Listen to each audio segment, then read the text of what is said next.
사사시대라는 제목으로 하나님 말씀 증거하도록 하겠습니다. 우리가 집에서 이것은 반드시 사라질 때까지 없애야 되는 것이 있습니다. 그게 뭘까요? 바퀴벌레, 성적표도 이제 없애야 될 때가 있죠. 곰팡이는 이제 없애도 살아나는데 반드시 없애야 되는 것이 있습니다. 오늘 본문에 보면 이스라엘 백성이 반드시 척결하고 없애야 되는데 그러지 못해서 하나님께 책망받는 것으로 말씀이 시작하고 있습니다. 사사기 2장 1절에 보니까요. 우리 남성분들 한번 읽어주세요. 여호와의 사자가 길갈에서부터 복임으로 올라와 말하되 내가 너희를 애굽에서 올라오게 하여 내가 너희의 조상들에게 맹세한 땅으로 들어가게 하였으며 또 내가 이르기를 내가 너희와 함께한 언약을 영원히 여기지 아니하리니. 오늘 보니까 여호와의 사자가 등장했습니다. 이 여호와의 사자는 여호수아서에 보면 이스라엘 백성이 여리고를 점령하기 전에 군대 장관으로 왔습니다. 자, 그런데 이 여호와의 사자가 왜 지금 이곳으로 왔을까요? 그리고 보면 이 여호와의 사자가 어디에서부터 어디에까지 왔는지 기록하고 있습니다. 천사가 집이 있는 곳도 아닌데 어디에서 왔는지 이것을 왜 기록하고 있을까요? 다 이유가 있어서 그렇습니다. 지금 여호와의 사자는 어디에서 어디로 왔습니까? 복임으로 왔는데 이 복임은 베델 지역으로 그렇게 봐지는데요. 이 베델은 사사시대 영적 중심지였고 하나님의 궤가 있기도 했습니다. 그러니까 지금 이 복임의 이스라엘 백성이 모여 있는 이 현장에 지금 여호와의 사자가 길갈에서부터 왔다라고 기록하고 있는 것입니다. 이 길갈은 어떤 곳입니까? 이 길갈은 이스라엘 백성의 영적 초심을 가리키는 지역입니다. 왜 그러냐면 이스라엘 백성이 여기에서 무엇과 무엇을 행했죠? 할례를 행하고 유월절을 길갈에서 지켰습니다. 그리고 요단강을 마른 땅같이 건넜을 때 그 요단강 속에 있었던 12돌을 기념으로 세웠던 곳도 길갈입니다. 그러니까 천사가 여호와의 사자가 길갈에서 복임으로 왔다라는 것은 영적 초심을 잃어버린 이스라엘 백성을 경고하기 위해 온 것입니다. 자, 와서 이 천사는 뭐라고 말씀합니까? 사사기 2장 1절을 보시면 2장 1절 우리 여성 성도님들 읽어볼까요? 여호와의 사자가 길갈에서부터 복임으로 올라와 말하되 내가 너희를 애굽에서 올라오게 하여 내가 너희의 조상들에게 맹세한 땅으로 들어가게 하였으며 또 내가 이르기를 내가 너희와 함께한 언약을 영원히 어기지 아니하리니. 먼저 천사는 하나님께서 이스라엘 백성에게 주신 축복을 말씀하고 있습니다. 맹세한 땅으로 들어가게 하였다. 애굽에서 맹세한 땅으로 들어가게 하였다. 가나안 땅에 축복을 줬다. 이것을 말씀하시고요. 그 다음 이어서 뭐라고 말씀하시냐면 또 내가 이르기를 내가 너희와 함께한 언약을 영원히 어기지 아니하리니 너희는 이 땅 주민과 언약을 맺지 말며 라고 말씀하고 있는데 이것은 뭐냐면 하나님과 이스라엘 백성이 맺은 언약을 얘기하고 있습니다. 축복을 먼저 얘기하시고 그 다음 너희 이스라엘 백성 나하고 이렇게 언약하지 않았느냐라고 얘기하고 있는 것입니다. 그리고 그 다음 얘기하고 있는 것은 뭐냐면 그 언약을 지키기 위해 이스라엘 백성이 해야 될 일을 말씀하고 있습니다. 무엇을 하려고 말씀하셨습니까? 제단을 하라. 하나님은 나하고 언약했으니까 이방 백성들과 그들의 신들과 언약하지 말고 그것을 하기 위해서 제단을 헐라라고 말씀하신 것입니다. 자, 그러면 방금 말씀을 기준으로 언약을 맺지 말고 제단을 헐라라는 말씀을 실천하기 위해서는 어떻게 해야 될까요? 제가 보기를 드리면 1. 우상의 제단만 철폐한다. 2. 제단을 철폐하고 가나안 민족을 종으로 삼는다. 3. 제단은 철폐하고 가나안 민족을 다 죽이거나 가나안 지역 밖으로 쫓아낸다. 답은 뭘까요? 답은 3번입니다. 신명기 20장 13절에 보면요. 하나님이 이방 민족과 전쟁했을 때 승리를 한 다음에 그 다음 어떻게 처리를 해야 되는지 얘기를 하고 있는데 여기 보니까 13절에 보면 너는 칼날로 그 안에 누구를 다 쳐 죽이라고 돼 있습니까?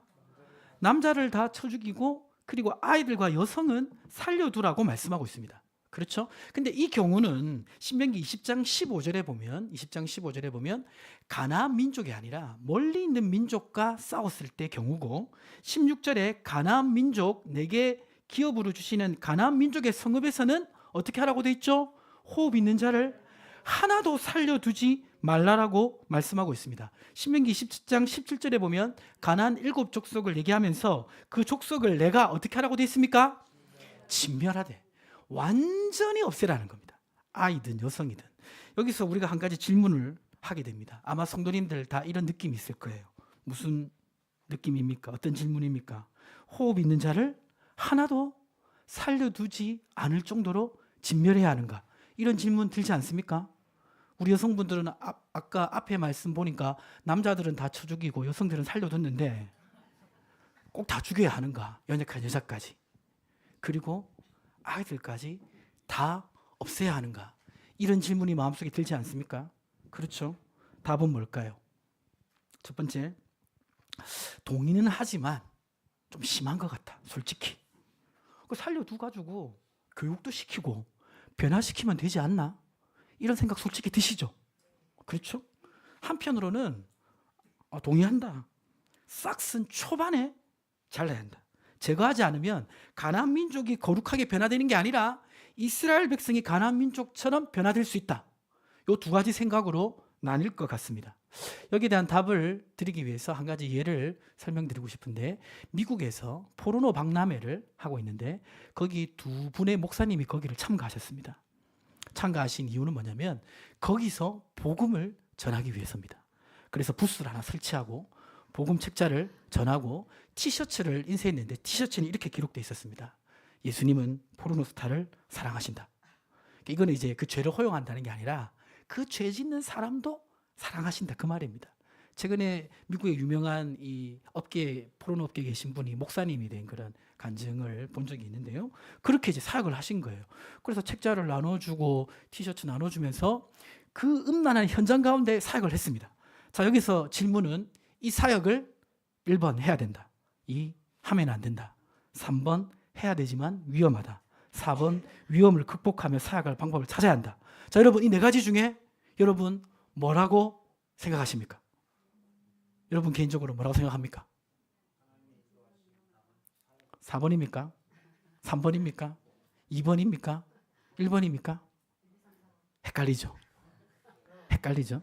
거기에 대한 예를 들어서 제가 답을 한번 찾아봤으면 하는데, 실제로 유럽에서 이런 이제 아주 음란한 행사를 할 때 미국에 있는 사역자들이 그 사역을 영적으로 무너뜨리기 위해 그곳에 참석하면서 기도하면서 대적했던 적이 있습니다. 몇 년 후에 어떻게 됐냐면 거기 참가했던 사역자들이 영적으로 성적으로 파탄나는 결과를 얻게 됩니다. 그것을 제가 책에서 읽었던 적이 있는데요. 자, 이렇게 한번 생각해 볼까요? 자, 이 질문을 제가 해보겠습니다. 현재 신천지를 믿고 있는 사람, 그러니까 신천지에 대한 확고한 믿음이 있는데 그래도 교회 한번 가보고 싶다라고 여러분에게 요청했어요. 여러분 친구나 직장 동료 중에 신천지에 빠진 사람이. 자, 그러면 여러분 어떻게 됩니까? 1번입니까? 2번입니까? 3번입니까? 4번입니까? 2번요.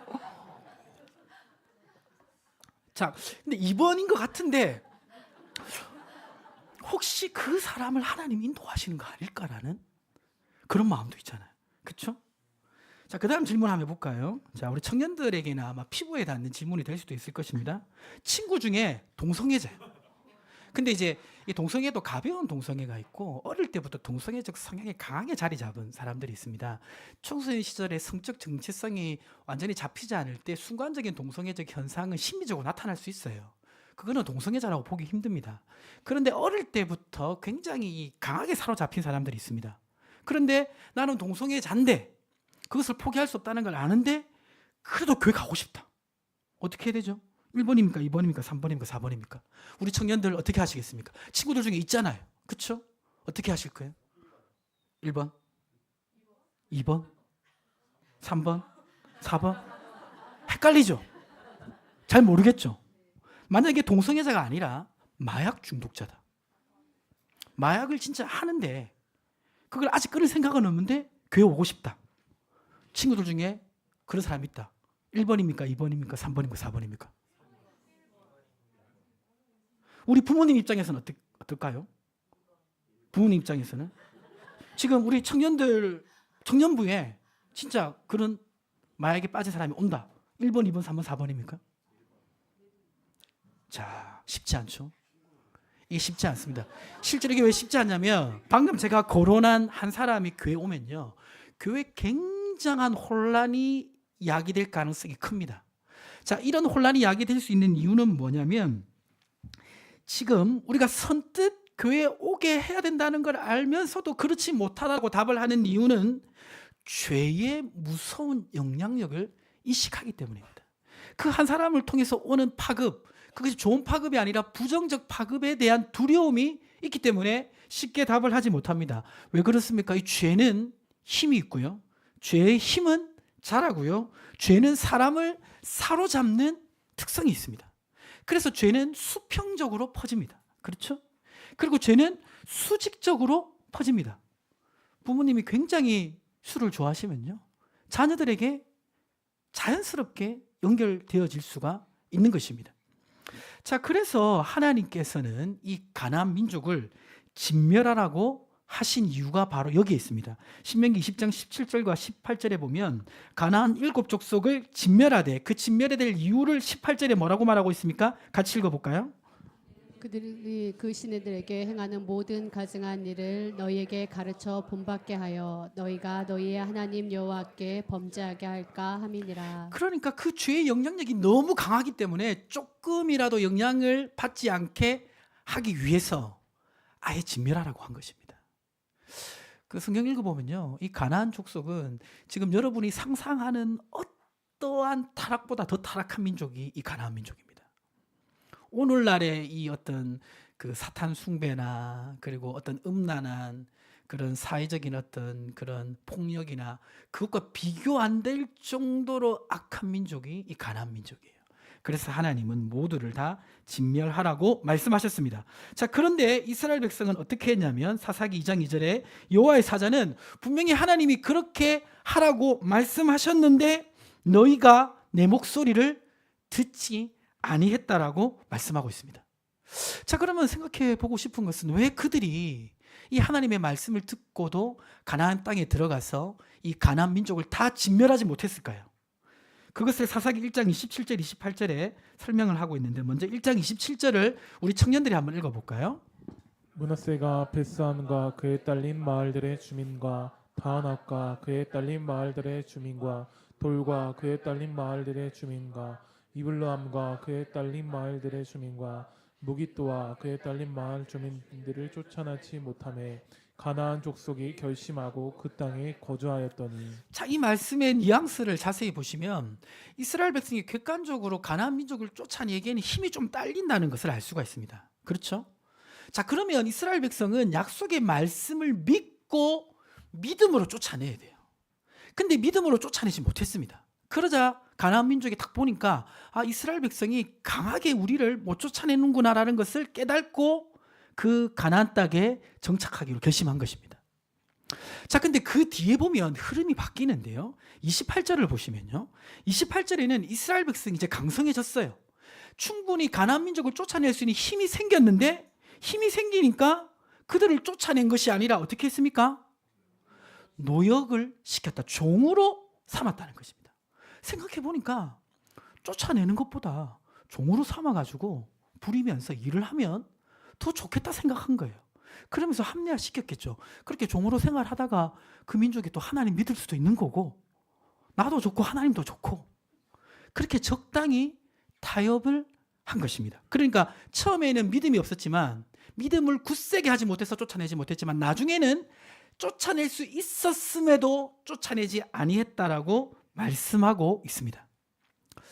자, 오늘 이 가나안 세대에 일어나는 일들을 우리 한국 현대 교회랑 적용을 해보면요, 이 적용은 꼭 맞는 적용은 아니에요. 그런데 어느 정도는 맞는 적용입니다. 자, 출애굽 세대, 그러니까 애굽에서 종로를 타다가 가나안 땅 직전까지 간 세대를 오늘 우리 한국 교회 현대의 한국 교회에 그 적용을 해보면 이 출애굽 세대는 우리 성도님들 연세로 보시면 한 80대, 90대 80대, 90대 정도가 이 출애굽 세대라고 할 수가 있습니다. 그러니까 일제치하를 경험하고 6.25 전쟁을 경험하고 우리나라가 너무나 경제적으로 가난한 시절을 경험한 세대. 그리고 주변에 압제를 경험한 세대, 그리고 교회도 많이 없었던 세대, 이분들이 원했던 기도 제목은 뭐냐면요, 출애굽한 세대의 가장 큰 기도 제목은 뭡니까? 어디에 들어가는 거? 가나안 땅에 들어가는 거. 젖과 꿀이 흐르는 가나안 땅에 들어가는 것이 가장 큰 기도 제목입니다. 영적인 축복이 있고 또 물질적으로도 풍성한 복을 받는 가나안 땅에 들어가는 것이 출애굽 세대의 기도 제목입니다. 마찬가지로 우리 1세대, 80대, 90대 우리 믿음의 선배님들 기도 제목을 보면 어떤 기도 제목입니까? 교회가 많아지는 거, 이 땅이 복음화되는 거, 그것이 가장 큰 기도 제목이었죠. 그리고 가정적으로 보면 가정이 복음화되는 거죠. 그리고 너무나 못 사는 이 나라가 잘 살 수 있도록 그렇게 기도하지 않았습니까? 그렇죠? 자, 그러면 생각해 보면요, 그 1세대 기도 제목이 지금 이루어졌습니까? 이루어지지 않았습니까? 예. 대한민국 곳곳에 교회가 세워졌죠. 교회가 없는 곳이 있습니까?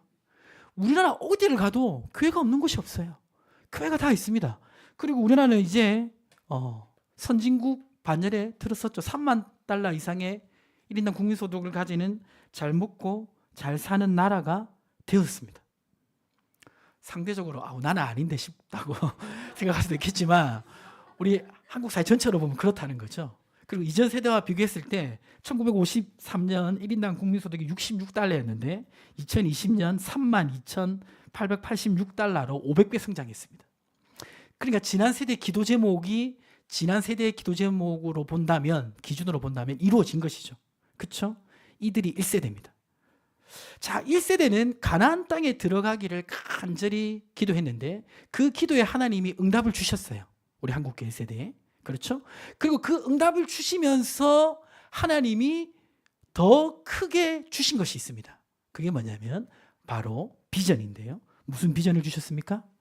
성서한국, 성교한국, 통일한국의 비전까지 하나님 1세대에 주셨어요. 자, 그러면 이제 이 1세대 분들이 지금 살아계신 분들도 있고 한 분 한 분씩 천국으로 이사 가신 분들이 많아지고 있습니다. 저도 고향교회 이제 부산의 가야지을교회 원로 목사님께서 작년에 89세의 나이로 연세로 소천하셨어요. 그분 1960년대 교회를 개척하셔가지고 44년 동안 그 교회 사역을 하셨습니다. 그리고 제가 부목사로 오래 있었던 석수교회도 원로 목사님께서 몇 년 전에 소천하셨는데요. 그분도 1960년대 교회를 개척하셔서 약 40년간 교회 사역을 하셨는데요.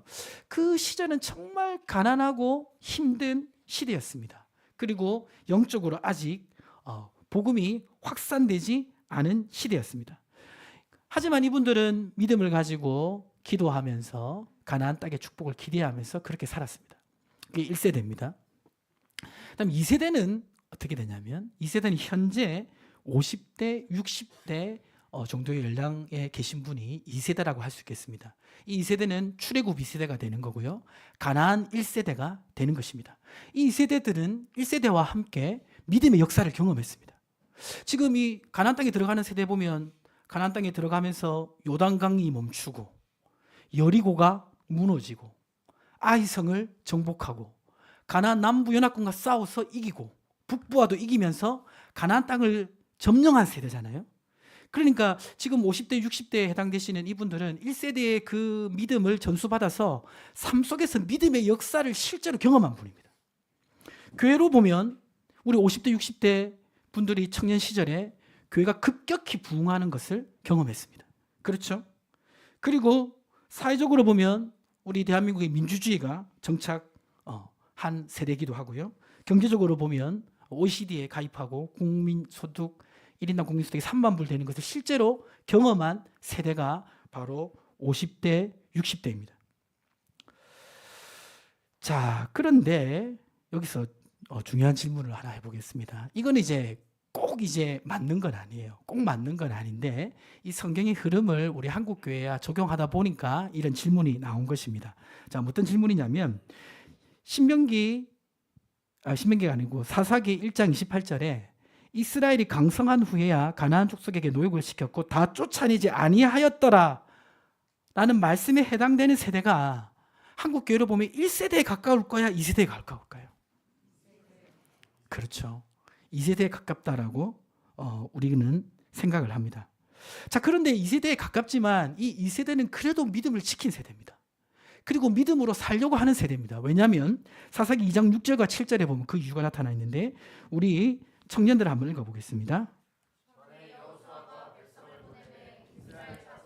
각 그들의 기업으로 가서 땅을 차지하였고 백성이 여호수아가 사는 날 동안과 여호수아 뒤에 생존한 장로들 곧 여호와께서 이스라엘을 위하여 행하신 모든 큰 일을 본 자들이 사는 날 동안에 여호와를 섬겼더라. 자, 여기 보니까 여호와께서 이스라엘 위하여 행하신 모든 큰 일을 본 자들이 사는 날 동안 누구를 섬겼다?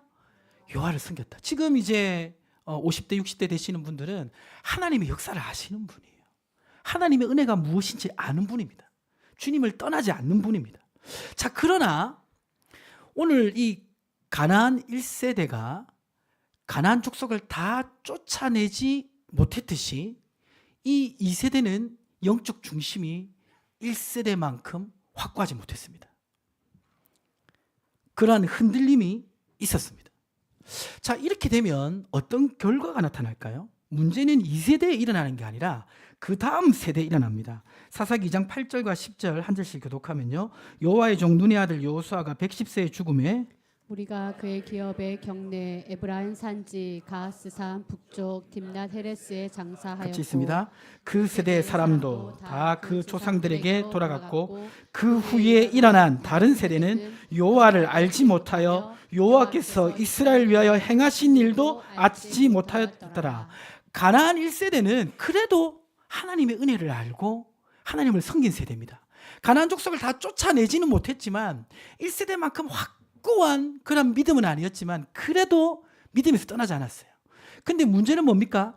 그 다음 일어난 3세대부터 문제가 나타나기 시작했습니다. 2세대가 중심이 흔들리니까요. 3세대가 어떻게 되냐면 사사기 2장 11절과 12절에 보시면 우리 웅보명제가 한번 읽어주세요. 이스라엘 자손이 여호와의 목전에 악을 행하여 바알들을 섬기며 애굽 땅에서 그들을 인도하여 내신 그들의 조상들의 하나님 여호와를 버리고 다른 신들 곧 그들의 주위에 있는 백성의 신들을 따라 그들에게 절하여 여호와를 진노하시게 하였으되. 가나안 1세대가 우상을 남겨두니까 가나안 족속을 다 쫓아내지 않으니까 그 영향을 3세대가 받아서 죄의 영향력이 크다고 했죠. 하나님 쪽으로 기울어지는 것이 아니라 바알 쪽으로 기울어졌다라고 얘기하고 있습니다. 오늘 우리 그 대한민국의 캠퍼스 복음화율이 몇 프로인 줄 아세요? 그러니까 캠퍼스에 예수 믿는다라고 스스로 인정하는 그 학생이 몇 프로인 줄 아십니까? 3%입니다. 3%. 우리 대한민국의 복음화율이 20%가 넘는데 20% 약 20%인데 3%밖에 안 돼요. 그거는 지금 이 3세대가 복음에서 떠나고 있다는 것이죠. 이미 많이 떠났죠. 감사하게도 우리 샘물교회는 30%입니다. 우리 청년들 30%예요. 3분의 1이에요. 바라기는 이 비율이 절대 줄어들지 아니하고 더 많아지기를 축복합니다. 우리 청소년부도 20%입니다. 이 비율이 절대 줄어들지 아니하고 더 많아지는 게 저희 간절한 기도 제목입니다. 자, 그러면 여기서 우리가 생각해 볼 질문은 바로 이 질문입니다. 뭡니까?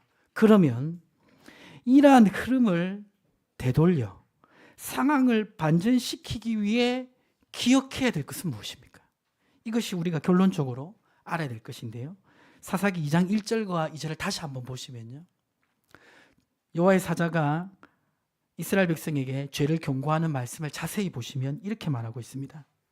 2절에 너희는 이 땅 주민과 언약을 맺지 말매라고 말하고 있죠. 그렇죠? 근데 자세히 보시면 이 땅 주민과 언약을 맺지 말아야 될 이유를 그 앞에 설명하고 있습니다. 뭐라고 말하고 있습니까? 내가 너희와 함께한 언약을 영원히 어기지 아니할 것이니까. 하나님이 내가 이스라엘 백성과 가나안 땅에서 맺는 언약을 어기지 않을 거니까 너희는 이 땅에 있는 신들을 쳐다보지도 말라라고 말한 것입니다. 그러면 우리가 생각해 볼 것은 뭐냐면 이 가나안 1세대가 가나안 민족을 허용하고 그 땅의 신들에 대한 잔재를 남겨둠으로 3세대가 타락을 했는데요. 그 타락에서 돌이키기 위해서는 하나님이 처음 가나안 땅에 약속으로 주신 언약이 무엇인지 깊이 생각해 봐야 되는 것입니다. 그 언약을 한번 볼까요? 창세기 28장 13절과 14절에 보면 그 언약이 나타나 있는데, 이 언약은 하나님이 아브라함 때부터 이스라엘 백성이 가나안 땅에 들어갈 거라고 말씀하신 내용과 연관되어 있습니다. 하나님이 가나안 땅의 축복과 언약은 가나안 땅에 들어가면서 주신 것이 아니라 그 전부터 주신 거예요. 우리가 야곱 설교를 많이 들어가지고 야곱에게 하신 말씀을 잘 아니까 그 언약이 야곱에게 어떻게 나타났는지 한번 보겠습니다. 한 절씩 교독하면요. 또 본즉 여호와께서 그 위에 서서 이르시되 나는 여호와니 너희 조부 아브라함의 하나님이요 이삭의 하나님이라. 내가 누워있는 땅을 내가 너와 내 자손에게 주리니 내 자손이 땅에 티끌같이 되어 내가 서쪽과 동쪽과 북쪽과 남쪽으로 퍼져나갈지며 땅의 모든 족속이 너와 내 자손으로 말미암아 복을 받으리라. 자, 이 말씀을 보면 하나님이 가나안 땅에 대해서 이스라엘 백성과 맺은 언약의 두 가지 중요한 주제가 나타납니다. 하나가 뭐냐면, 넘겨주시면, 하나는 이 땅을 내가 주겠다는 거죠. 가나안 땅을 주겠다. 이것이 언약의 중요한 한 부분입니다. 그렇죠? 자, 근데 이것만 있는 게 아니라 하나 더 있습니다. 그것이 뭐죠?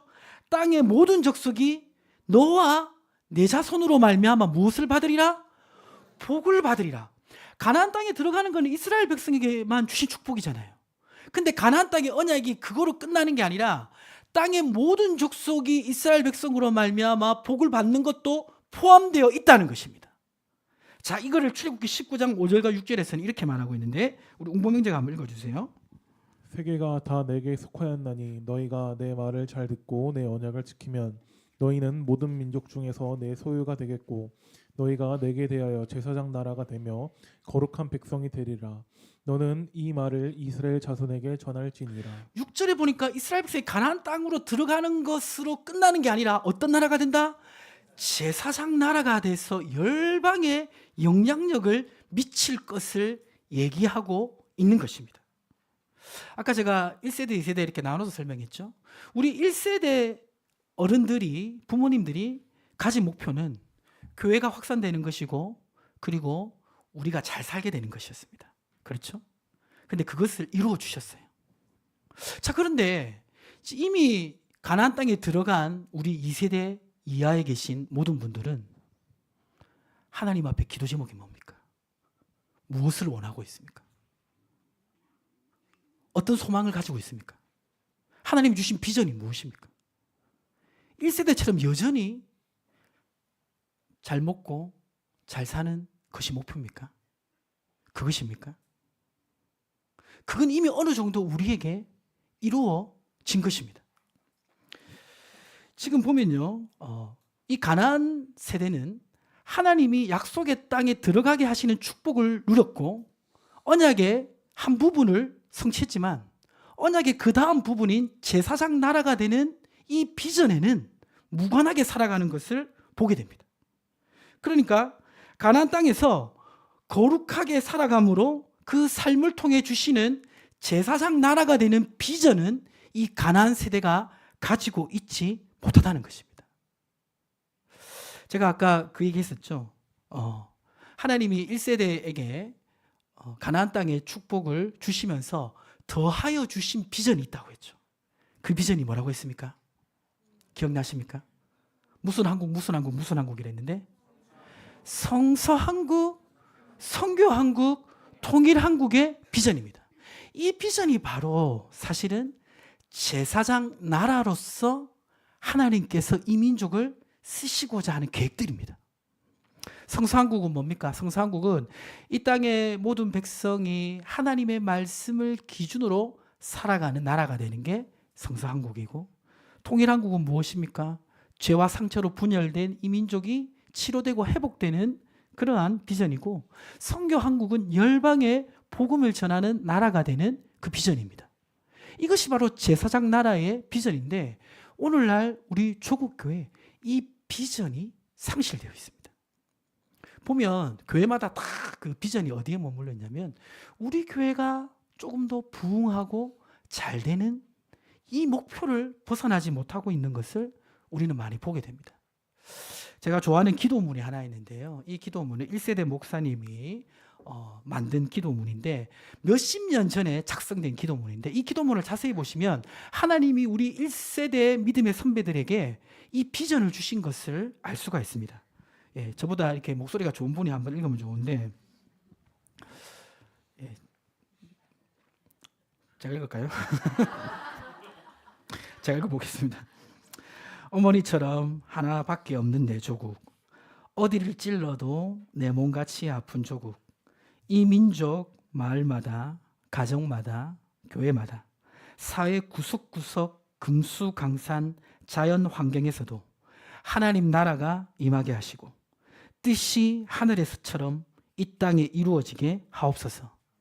이 땅에 태어나는 어린아이마다 어머니의 신앙의 탯줄, 기도의 탯줄, 말씀의 탯줄에서 자라게 하시고 집집마다 이 집의 주인은 예수님이라고 고백하는 민족, 기업주들은 이 회사의 주인은 예수님이고 나는 관리인이라고 고백하는 민족, 두메마을 우물가의 여인들의 입에서도 공장의 직공들, 바다의 선원들 입에서도 찬송이 터져나오게 하시고 각급 학교 교실에서 성경이 필수 과목처럼 배워지고 국회나 가기가 모일 때에도 주의 뜻이 먼저 물어지게 하시고 국제시장에서 한국제 물건은 한국인의 신앙심과 양심이 을의 보증수표처럼 믿어지는 민족, 여호와로 자기 하나님으로 삼고 예수 그리스도를 주로 삼으며 신구약 성경을 신앙과 행위의 표준으로 삼는 민족, 그리하여 수십만의 젊은이들이 예수의 꿈을 꾸고 인류 구원의 환상을 보며 한 손에는 복음을 다른 한 손에는 사랑을 들고 지구촌 구석구석 누비는 거룩한 민족이 되게 하옵소서. 이게 몇십 년 전에 작성된 기도 제목입니다. 이 기도 제목 중에 어느 것은 이루어진 것도 있죠. 그렇죠? 한국제 물건은 굉장히 지금 인정받지 않습니까? 그런데 이루어진 것도 있는데 그때 당시 이런 비전이 있었는데 오늘날 우리 시대의 비전을 상실했다. 가나안 땅에 들어가는 것만 여전히 목표로 삼고 있다 보니까 가나안 땅에 들어가서 거룩한 삶을 살아야 될 이유가 없어진 분들이 많이 있습니다. 자, 이렇게 가나안 땅에서 거룩한 삶을 살면서 제사장 나라의 비전을 붙잡지 못하면 결국 어떻게 될까요? 아까 가나안 세대를 통해서 3세대의 하나님을 떠나는 시대가 오는 것처럼 그러한 시대가 오는 것입니다. 그 시대가 무슨 시대? 사사시대입니다. 안타깝게도 지금이 라디오 시대가 아니라 죄송합니다. 사사시대가 되어 있습니다. 사사기 21장 25절에 보면 이 사사시대 특징이 있어요. 같이 한번 읽어보겠습니다. 그때 이스라엘 외에 왕이 없으므로 사람이 각기 자기의 소견에 옳은 대로 행하였더라. 이 사사시대는 다 자기 소견에 옳은 대로 자기의 생각을 기준으로 살아가는 시대가 사사시대입니다. 왜? 이스라엘에 무엇이 없어서? 왕이 없어서. 왕이 없습니까? 아니죠. 하나님 여전히 우리의 주인이신 줄 믿습니다. 아멘이십니까? 우리는 주님을 따르는 사람입니까? 아멘이십니까? 이스라엘은 왕이 있습니다. 교회는 왕이 있습니다. 하나님이 계십니다. 그렇지만 언약에 신실하지 못한 세대가 생겨나기 시작하면 왕이 없는 것처럼 자기 소견에 옳은 대로 살아가기 시작하는 것입니다. 이 사사시대는 어떤 시대가 될까요? 사사기를 읽어보면 이 사사시대는 영적 암흑시대입니다. 하나님을 알지도 않고 찾지도 않는 시대고 영적 암흑기가 오면요 삶의 고난이 따라옵니다. 사사기 보면 끊임없이 이방 민족의 침략으로 이스라엘 백성이 공고했다라고 말합니다.